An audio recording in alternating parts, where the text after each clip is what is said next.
Good afternoon, everyone. Welcome to the February edition of the Upchurch, Watson, White, and Max webinar series, which is co-sponsored by the Florida College of Law, University of Florida College of Law Institute for Dispute Resolution. It's a proud partnership that we have with them, and we are pleased to be able to have them involved. Today, our presenter is my friend and one of the founding partners of the firm, Larry Watson. He will be discussing with us, as you can see from the screen, the Florida Litigators Dispute Resolution Toolbox, creative ADR applications. And in practicing with Larry for today, I have learned that there are a lot of practical applications and creative applications that I wasn't even aware of, so I've already learned a lot. Welcome all of you. We have approximately 165 of you registered to attend today, which is just wonderful. This is the second of our official annual series. Actually, it's going to be 12 webinars that we're going to do this entire year, unless we decide to add some more in there. Larry is taking on February. Richard took on January. Rod is taking on March with class action and mass claim mediation. He's got two guests that are coming on, Steve Brody and John Yanchunas. That will be March 31st. And April 17th, Michelle Jernigan is up to bat. She's going to help us learn how our clients think, whether we want to know that or not, I suppose. So welcome again to today's webinar. Let me go through a couple of housekeeping matters. First, if the slide that you are seeing with our pictures on the screen is not maximized, go up into the corner and maximize that so you can see Larry's wonderful PowerPoint in its entirety. Secondly, this webinar has been approved for CLE credit, 1 hour of CLE credit. That course number will be provided at the end of the webinar. Make sure that you tune in to the end so you get that number, because you'd be shocked at how many people we have to actually send that number to. And it gets to be quite an effort for us to keep up with all of that. Also, go ahead and minimize that toolbar that you see. There should be an orange arrow facing to the right. If you click that orange arrow on the GoToWebinar toolbox, that will get it out of the way and you can see Larry's shining face there. We did get a lot of questions regarding this topic in advance of today's webinar, which we will go ahead and answer online. If you have more questions, please feel free to email them to Larry at lwatson@uww-adr.com, and he will happily send you some answers to those or engage you in a conversation to get those questions answered for you. That's part of the service that Upchurch, Watson, White, and Max wants to provide to you. So again, I'm going to welcome Larry Watson, who is our presenter today. He really honestly needs no introduction. He is one of the founding partners of our law firm. He has been a mediator, I believe, since 1988. Is that correct, Larry? 87, actually. 87. So he was one of the first. He was actually involved in creating our rules that we are governed by, the mediators are governed by. So it's a real feather in our cap to have him with those credentials as part of our firm.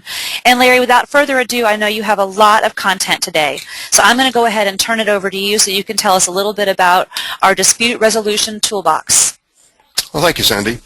Today we're going to be talking about the array of dispute resolution processes that are available to Florida litigators, not only as a means of resolving conflict without resort to litigation, which are the classic alternative dispute resolution processes, but also as a means of streamlining, enhancing, and economizing whatever litigation must ultimately occur, making your lawsuits faster, better, more efficient, and as I like to say, more elegant. As sort of an overview on the program, what the agenda will be, a map of where we're going. We're going to look at the overall nature of dispute resolution, a view of how we resolve civil conflict. I'm going to look at a continuum we put together of dispute resolution processes and show how they relate and transition from one system to another. And then we're going to discuss a number of toolbox options, processes that are available to you.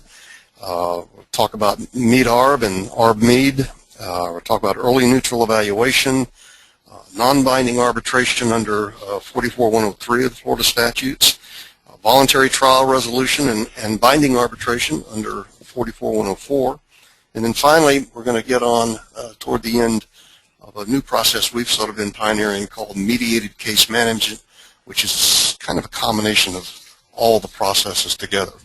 So with that, let's look at an overview of dispute resolution process. You know, if you put aside armed combat, which is coercive subjugation, and random chance, which is flipping a coin to see who wins and who loses, there are essentially two systems we use to resolve conflict in civilized society, what we call the reconciliation systems and what we call the adjudication systems. The characteristics of reconciling a dispute: it's a consensual process. The parties are in it because they want to be in it. The parties control the process. They dictate what they're going to say, when they're going to say, how they're going to say it. The goal in a reconciliation system is to reach a mutual accommodation of each party's independent interests and concerns. And the exercise, the process you go through in reconciliation systems is sort of a joint problem-solving exercise. How do I deal with the things that are troubling you, and you deal with the things that are troubling me? It's interest-based negotiations, give and take. The outcome of a reconciliation system is an agreement. We've stipulated, we've reached an accord, we've reached an understanding, we've made our dispute go away through an agreement. The other systems we use are adjudication systems. Now, these are where they're usually mandated. We're sort of pushed into them, whether we want to be there or not. Once we get there, they're pretty much third-party controlled, judges, juries, rules. They're structured. The exercise there is to basically participate in a positional debate in the presence of the third-party neutral, arbitration panel, judge, jury, whatever, in order to prevail in that positional debate. And that's the exercise is one of finding fault. There's a determination of someone is right and someone is wrong according to prevailing standards. And the outcome there, of course, is a judgment, an award, a verdict, a ruling. So, as we'll see, virtually all dispute resolution processes we encounter are going to be some blend of reconciliation and adjudication, because one sort of morphs into another. All the tools in our toolbox will contain some elements of each. And just to give you an idea of how they kind of relate to each other, we'll put together a little graphic here that is a continuum. It's a dispute resolution system continuum that begins with reconciliation on one end, ends up with adjudication on the other end. And the shift that occurs as you go from one phase to another is party control. It's the consensual nature. It's the party's control over the process and the outcome. For example, we start up on the reconciliation side, negotiation. Now that's the first step in dispute resolution. It's purely consensual, pure party control. They control the process, what they talk about, how they talk about it, when they talk about it, and of course they control the outcome with the agreements reached. Next step down is mediation. Mediation is really a facilitated negotiation when you think about it. You've added a third party to sort of serve as the chairman of the negotiations. You've given up a little control in that because that mediator, keeps people on focus, keeps them going in the right direction. You be quiet, let him speak, that kind of thing. Helps brainstorm, sort of steers it a little bit. But still, the parties control the selection of the mediator. They control when they're going to do it, how they're going to do it, and of course the outcome. It's a consensual thing. You then kind of shift a little bit to non-binding adjudication, non-binding arbitration. The third-party neutral at this point has a little bit more control. There's evaluative input coming in with a little more force. The process is shifted to a structured presentation of a positional debate. That becomes more of a dominant factor in the discussions. There's a right and wrong element being added, but the outcome is still consensual.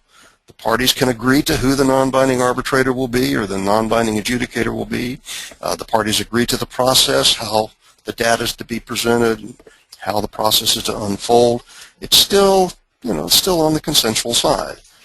We then shift to the first one of the toolbox items we're going to talk about a little bit later, Med-Arb.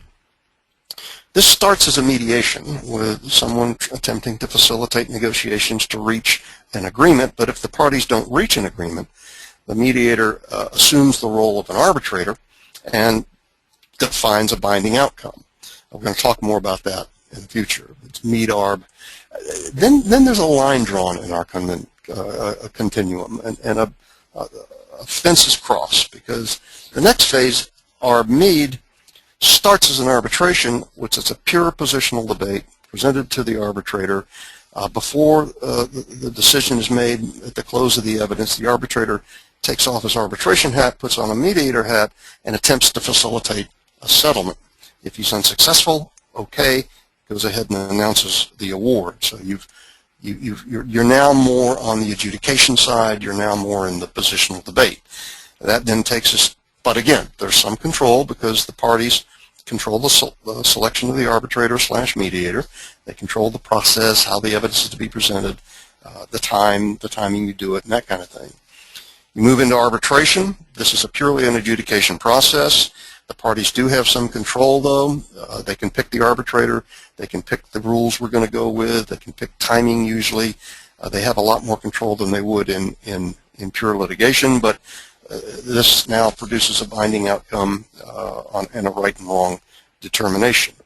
From there, we go to private judging, which under Florida law is our voluntary trial resolution process, or our voluntary binding arbitration process. And really the only process control here that the parties have is they pick the judge. They get if things go right, they have a little bit of control on timing and stuff, but basically all they're doing in the way of controlling this part is picking who the judge is going to be. And then that shifts into litigation at the end of the continuum, which of course there's no party control whatsoever. There are rules of procedure that say when you speak. There are rules of evidence that dictate what you say. There are rules of court that tell you where to sit and what to wear while you are being told to say what you're supposed to say.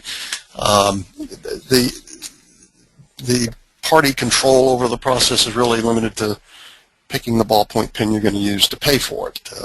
Until that time, be quiet, sit still, speak when you're spoken to, wear a nice suit and tie, and we'll let you know what happens. Now, all dispute resolution processes are going to fall in this continuum, and we're going to see the variable being the level and degree of party control over making the dispute go away.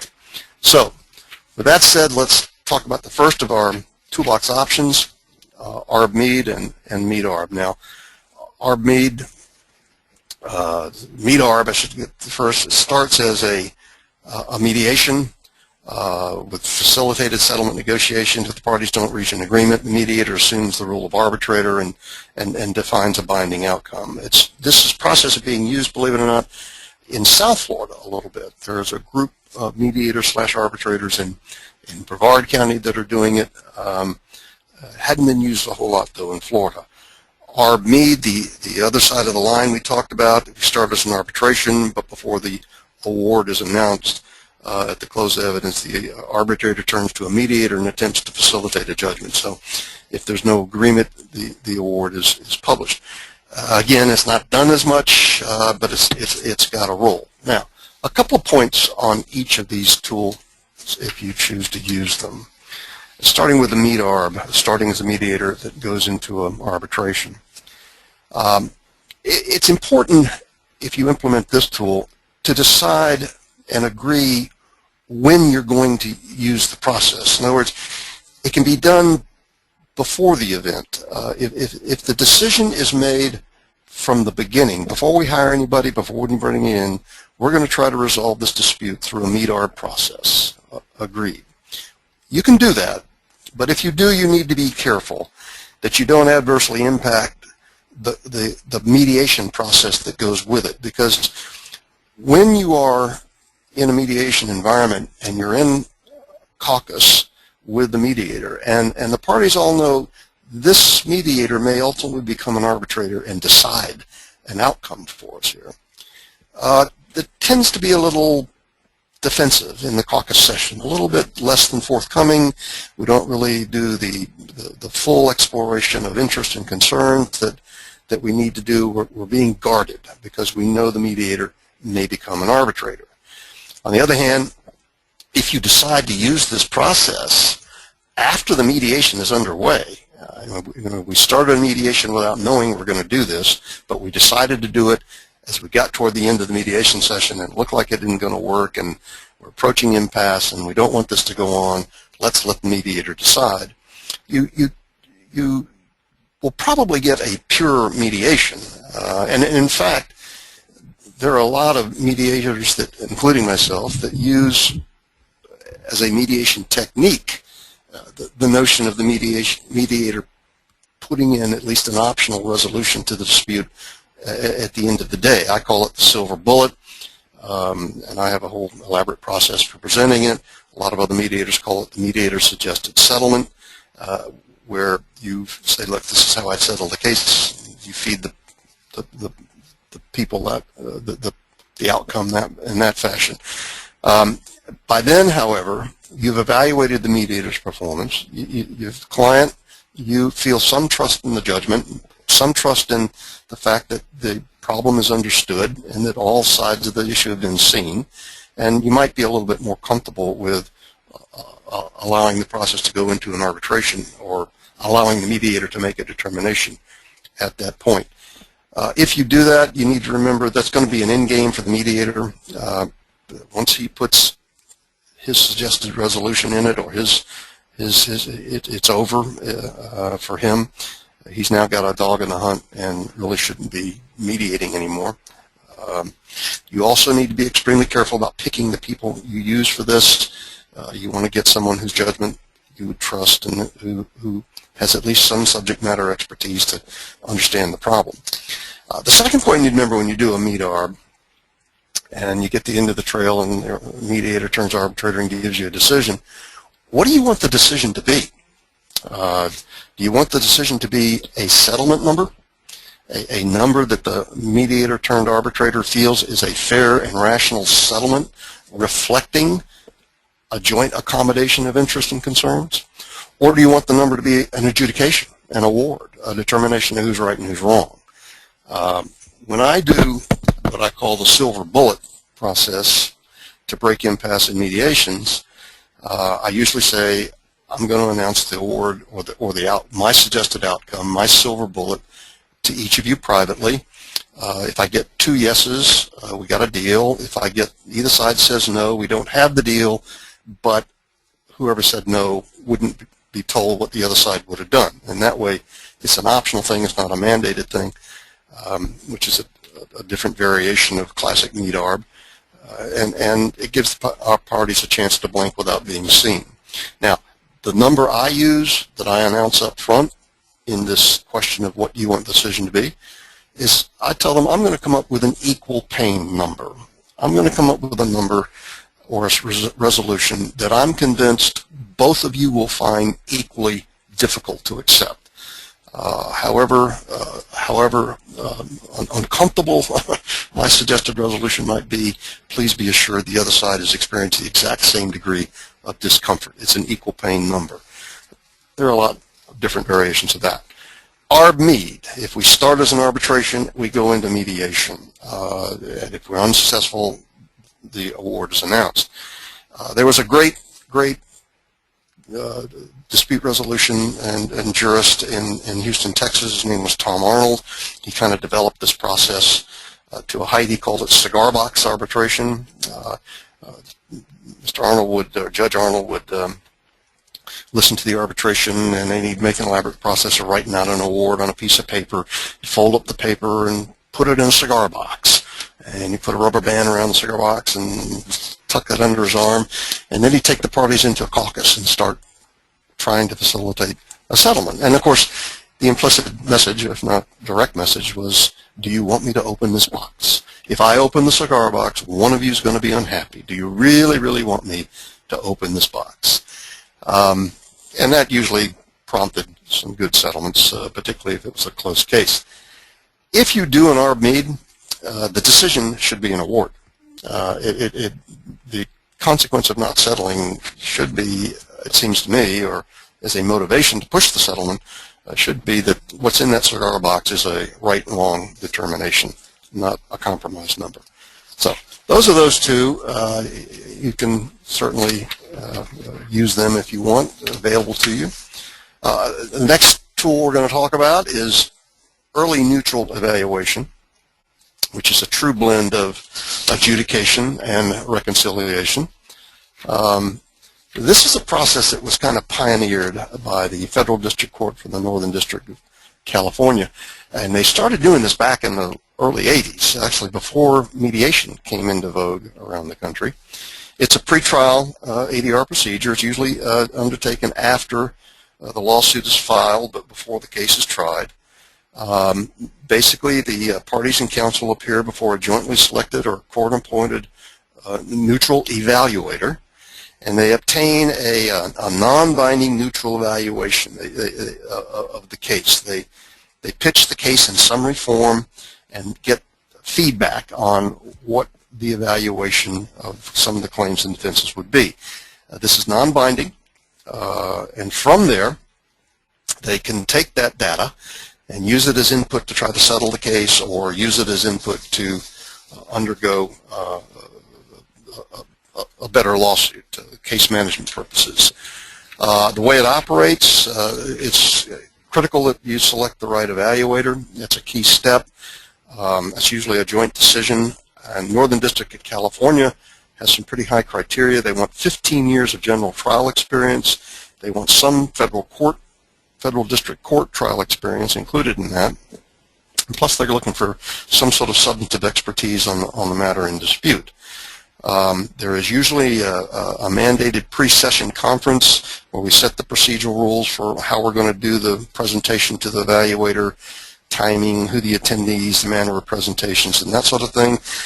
That's then followed by an informal hearing set by the evaluator. It's sort of a little mini trial that's staged. It can be as elaborate or as plain as the parties want, but the positional debate is staged. Under the California rules, that hearing must be attended by the parties.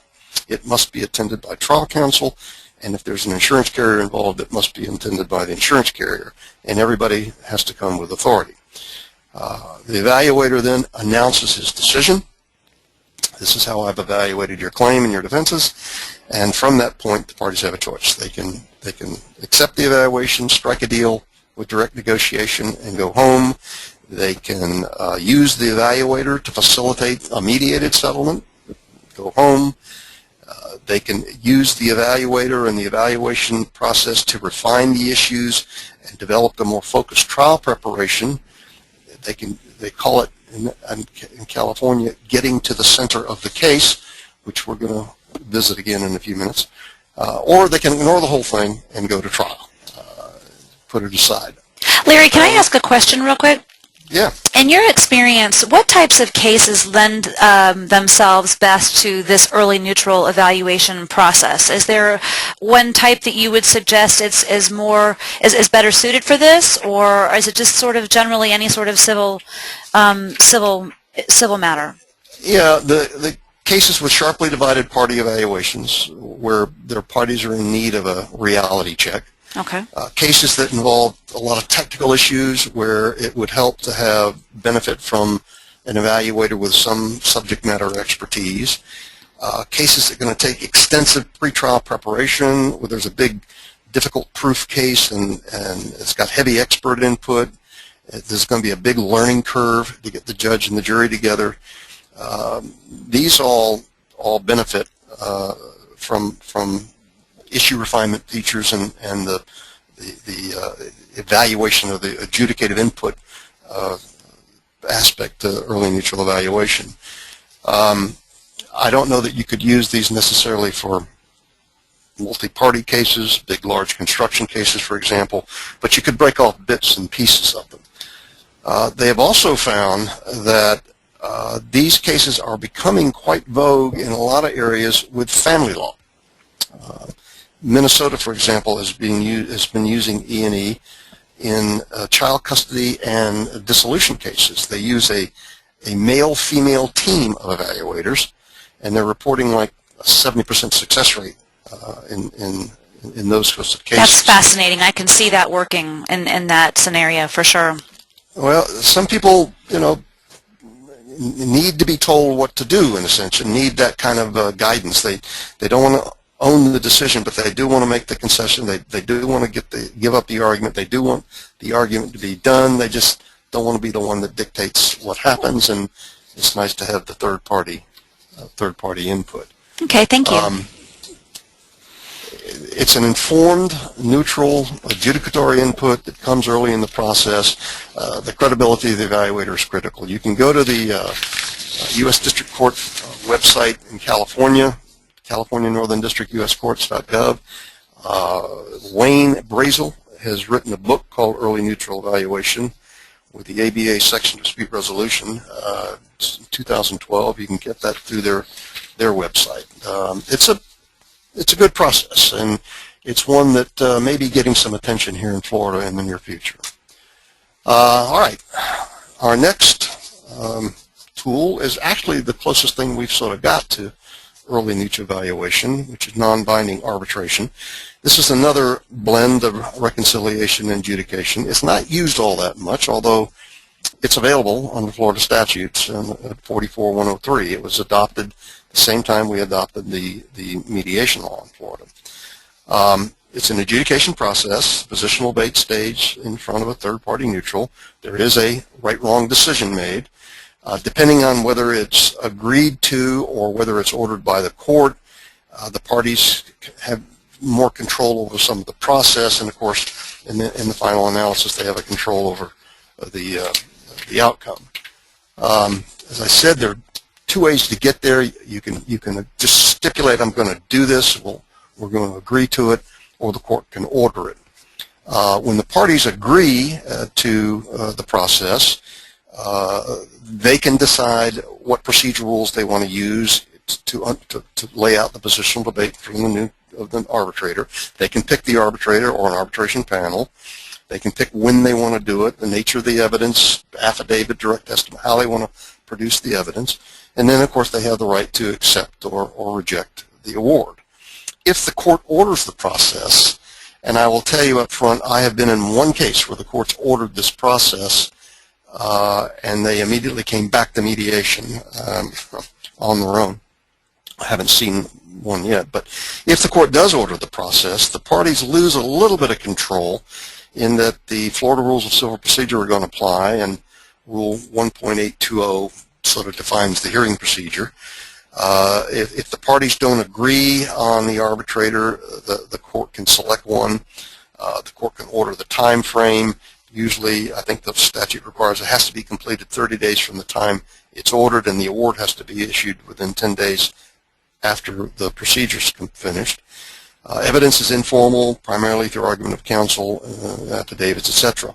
Interestingly, though, if the court orders non-binding arbitration under 44-103, the award that the non-binding arbitrator makes will become a judgment unless somebody files a motion for trial de novo. Now, either side's free to do that, but it's sort of either speak up and object to it, or it's going to go in as a final judgment. Now, there's a little 25% stinger on the end of that.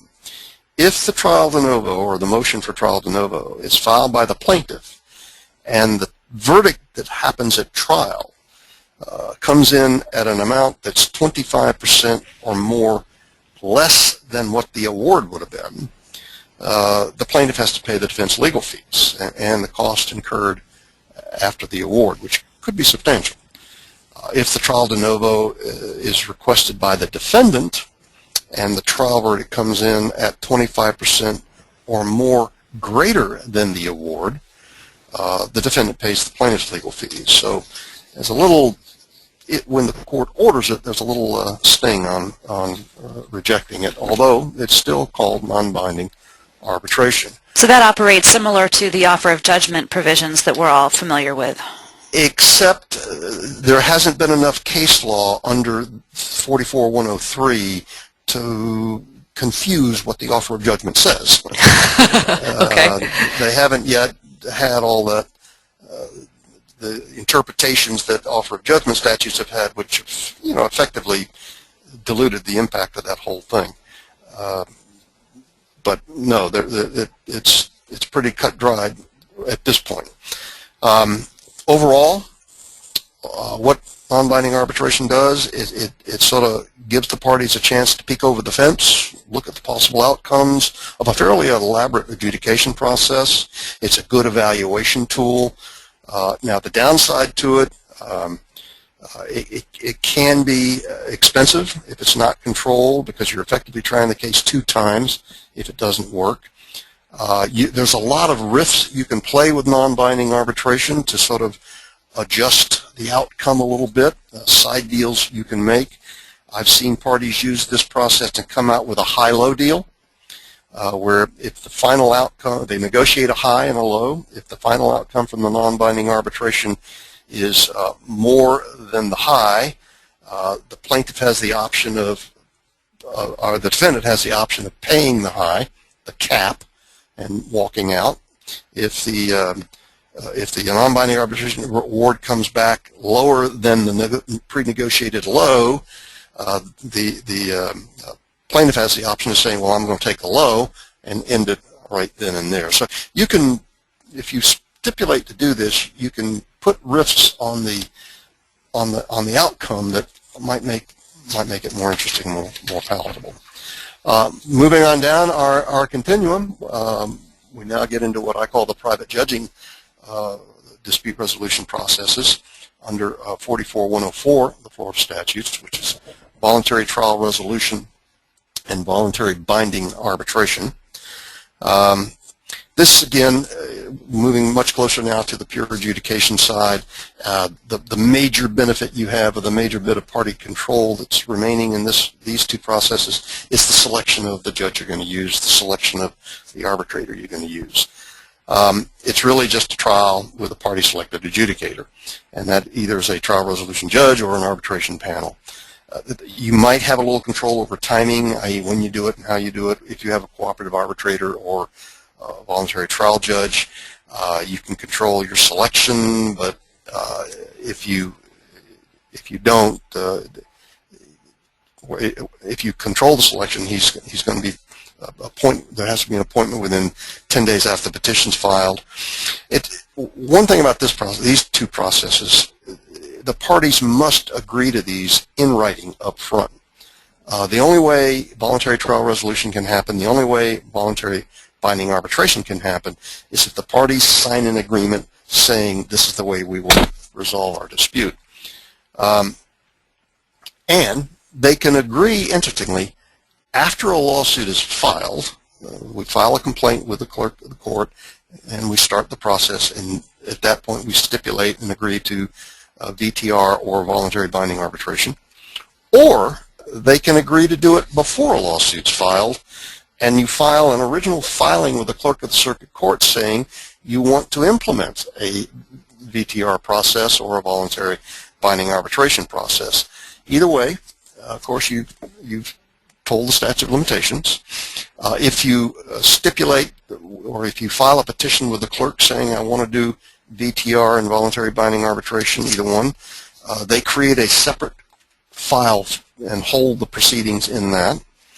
The hearing is then held before the arbitrator or the trial resolution judge.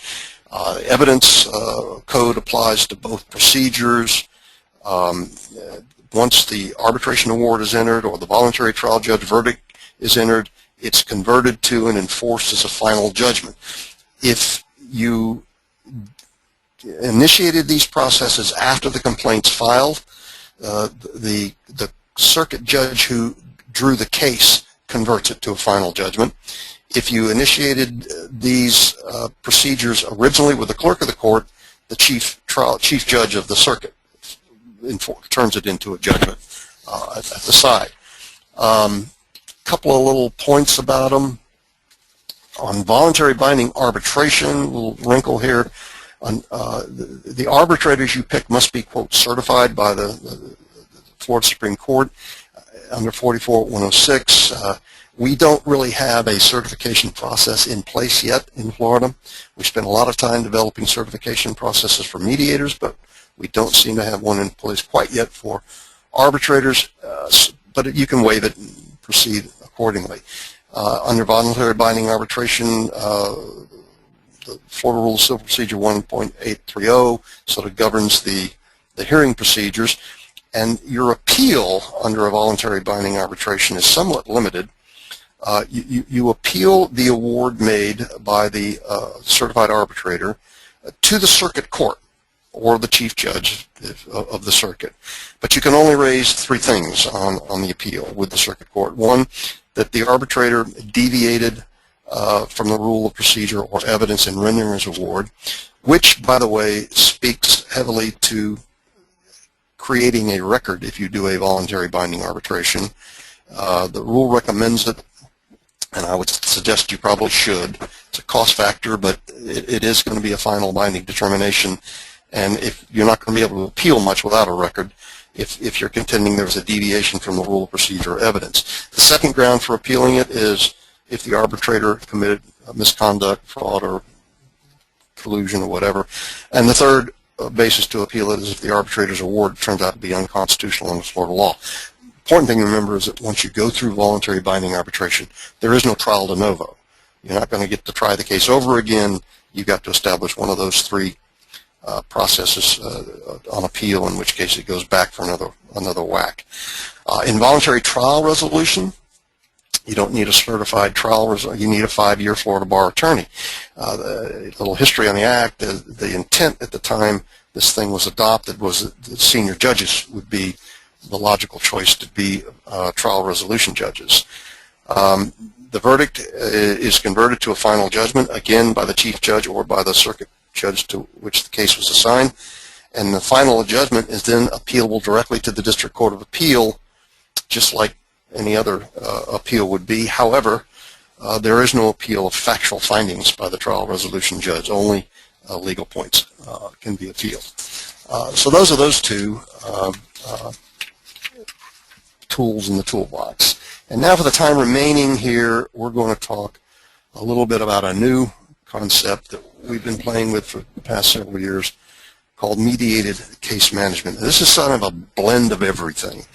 The intent of the overall objective here is to use reconciliation processes to reach more effective, streamlined, and elegant adjudication processes, to use reconciliation processes to conduct a lawsuit with no wasted motion and no wasted effort.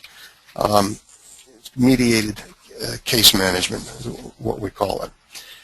It was originally conceived for complex multi-issue, multi-party disputes, where big construction cases with all kinds of parties involved, all yelling about different things.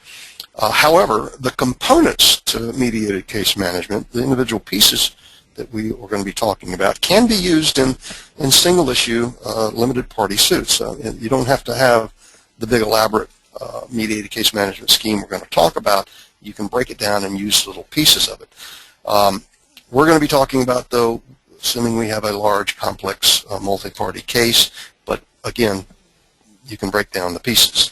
The process operates from the assumption that any given lawsuit is going to feature both substantive and non-substantive positional debates.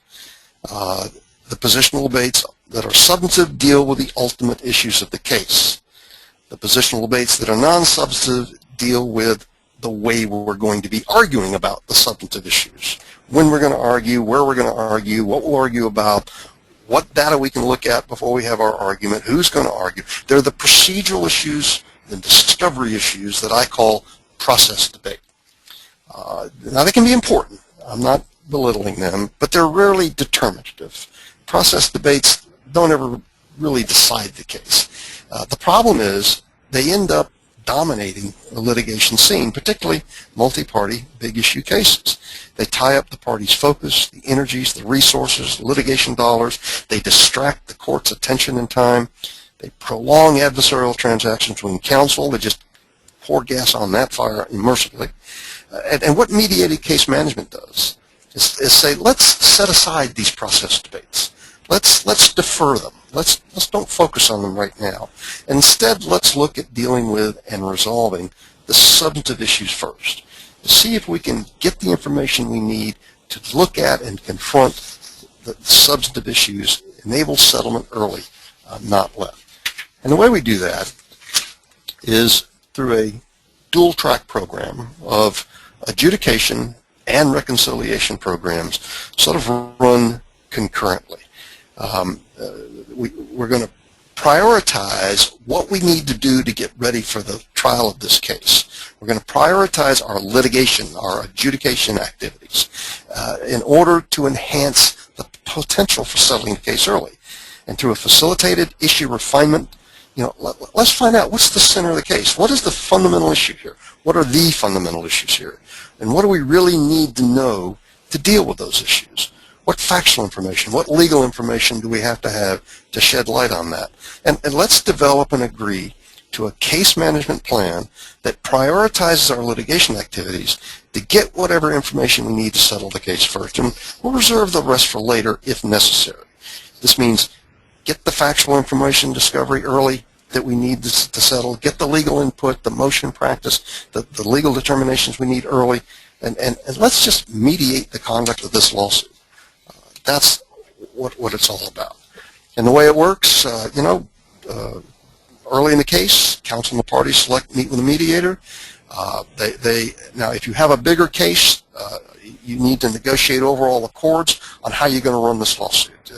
We're going to basically establish a charter that can be used and converted to a stipulated case management order. In our experience, the charter needs to have about 6 main points to it, but it's all flexible. And again, you don't need this for smaller cases. We'll get to the component parts you can use later. But with the bigger case, you want everybody working, pulling the same rope, and going in the same direction. So we agree to 6 basic things. One, we're going to run the lawsuit by a facilitated agreement. We're going to not have any mavericks launching their own discovery programs. We're going to go as a unified group to get these things done. We're going to have periodic case management meetings to discuss how things are going, make sure everybody's on track. We're going to have people there with authority to commit to the process as necessary. These are going to be chaired by a mediator. A mediator is going to facilitate and record our agreements. We're going to mediate the little partial agreements, settlements along the way, kind of get the kiddies off the street. If we can take out some sub-issues, to get rid of them. And we're going to report to the court and involve the court as necessary to support this effort as time goes on. More about this part later. We're going to agree that this entire process is confidential. Everything we say in these meetings, all the positions taken, all the arguments made are confidential. It's under the umbrella of mediation.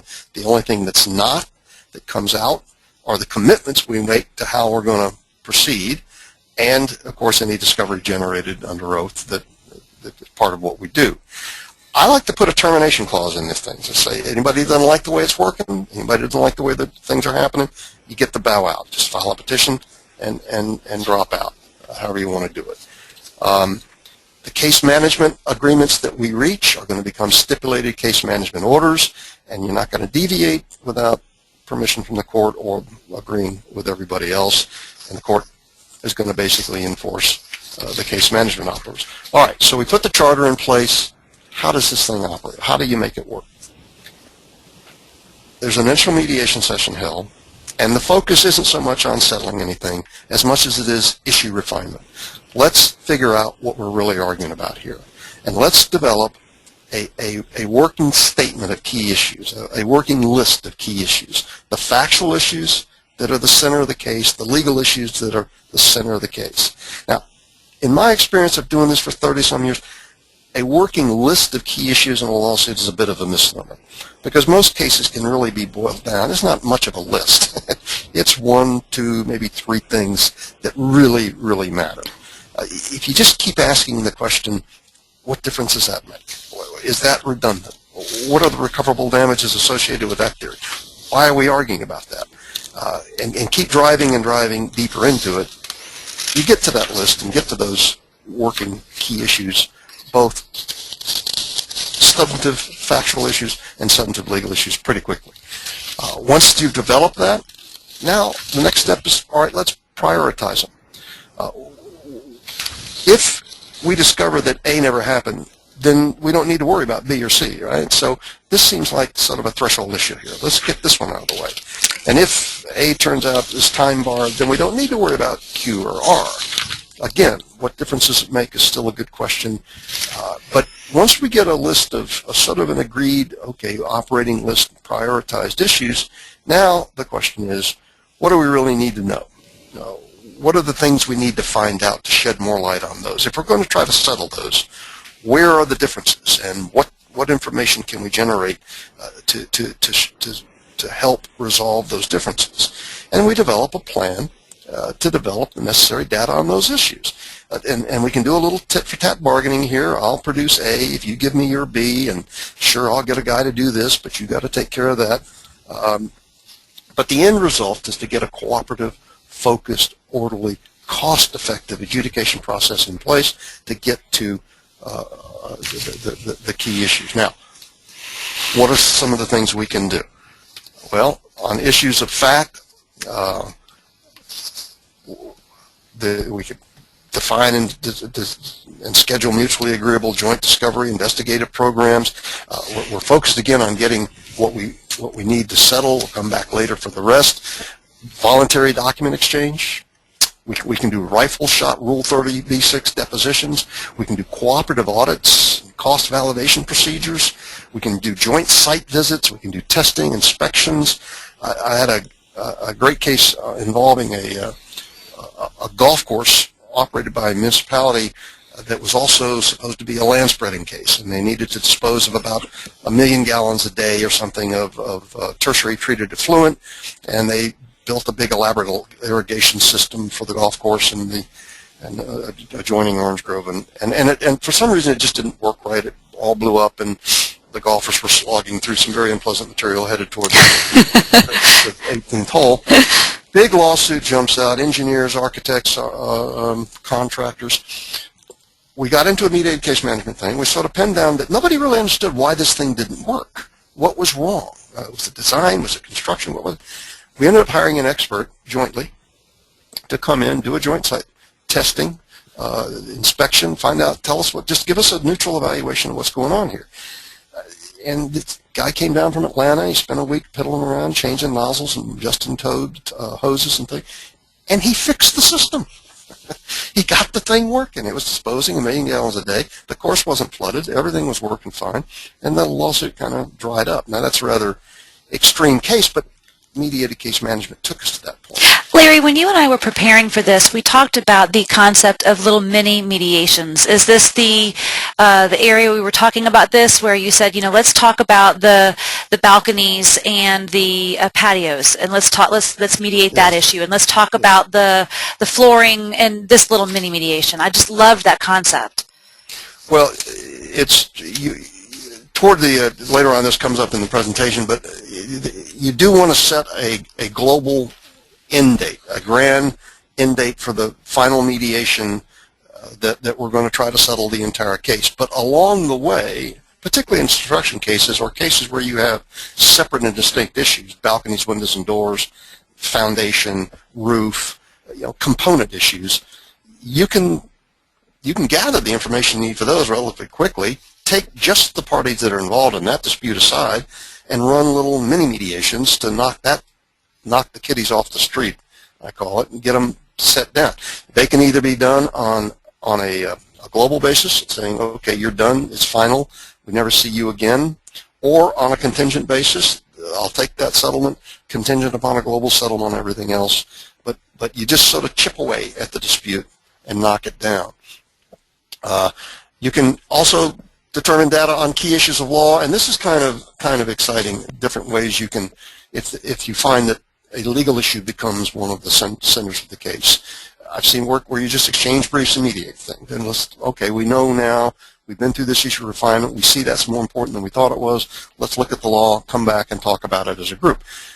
I've done a lot of private judge hearings, binding or non-binding, where we were fortunate enough in our firm to have a former Supreme Court Justice, Chief Justice, work with us for years and years, and I would use Justice Overton quite frequently on a private, under the umbrella of mediation, bring the parties in, argue the legal point with the client sitting on the chairs on the wall, and have him give you a ruling. Coordinating hearing with special master, and one of the more interesting aspects you can do with this is the a coordinated hearing with the court, using the mediator to serve as an envoy to the court. Go to the judge and say, look, and this has worked. They've done it before. Everybody's working hard to get this thing settled. We have a big legal issue here, a choice of law. This is one of the instances I had. We really need to know what law applies. I need you to give my guys, a half a day of your time. I'd like you to get, this is the specific issue that needs to be resolved. I can go to the judge as the mediator and say, sort of steer him away from, going down rabbit trails and giving us answers we didn't ask for, which happens a lot when you go into these unrestricted hearings and party A is coming from one field and party B is coming from another field and the judge is coming in from under the pitcher's mound. And why did he rule that? Why do we need that? But using the mediator as an envoy, you can make sure the judge gets, look, this is the precise thing I need to know. You can ensure your meaningful judicial input. And you're essentially creating a three-way team here. The parties, the lawyers, the judge, and the mediator, to be sure the output, the product, comes out to be what we need to hit. At the same time, and this gets to what you were talking about earlier, Sandy, at the same time that you're using these adjudicative processes to develop the data, legal and factual, and you need to get it settled, you are working toward an end date. You have a target date set for a global mediation, and along the way we're going to get periodic little mini mediations, knock out specific disputes, knock out specific parties. We'll have our balconies, windows, and door day as a final or a contingent kind of a settlement. And by and large, as the case gets whittled down, what started off as this is going to take 6 weeks to try this case, you're down to 6 days, and it's going to be 36 parties involved. It's down to 2 or 3, and it becomes a more manageable bit of business to get done. I may sound a little evangelistic about it, but every time I've done one of these things, it's been good, and everybody feels good about it. Everything, and this is the key reason. This is one of the main characteristics of mediated case management that I find is so worthwhile. Everything we'd ask you to do in a mediated case management program needs to be done to prepare for trial anyway. So you're not wasting any time taking this deposition. You're not wasting any time going through this document production. All we're doing is prioritizing the list of things you have to do to get ready for trial, to focus on doing the things first that gives settlement a chance to happen early. And to that extent, it comes out as a bit of a win-win process. Now, it requires professionalism from the members of the bar. These programs that I've used have worked great when I've had great trial lawyers that were counselors as well as advocates. You need flexibility from the bench. You need I've run into judges that bent over backwards to help on these things. Rarely do I see a judge that doesn't give us everything we want. Cooperative, not adversarial mindset, but it's a cost-effective, it's elegant, there's minimal waste, and I've seen firsthand clients loving this process. They feel like they're in the loop. They know why these depositions are being taken. They know what this particular issue is about. We've demystified the legal process for them, and I'm told that fees get paid by return mail. Everybody's in the loop, and that's mediated case management, and that's pretty much our program for the day. Larry, thank you so much. I was texting you just a couple seconds ago. I got so intrigued by what you were saying. I lost track of where we were as far as time is concerned, and we have a lot of registrants and guests who need to move on to, I'm sure, their 1 o'clock appointments. So let's go ahead and wrap up. Thank you so much, Larry. I've learned so much, and I just love the idea, like I've told you, of the little mini mediations and those complex multi-party cases. I just think that's a fascinating concept, and I know it's becoming a very popular one. So for all of you that are listening, please take note of the Florida Bar CLE course approval number, which is 1400502N. There will be a test to see how many of you do not write that down and have to actually call us and ask us for it. And of course, we'll give it to you.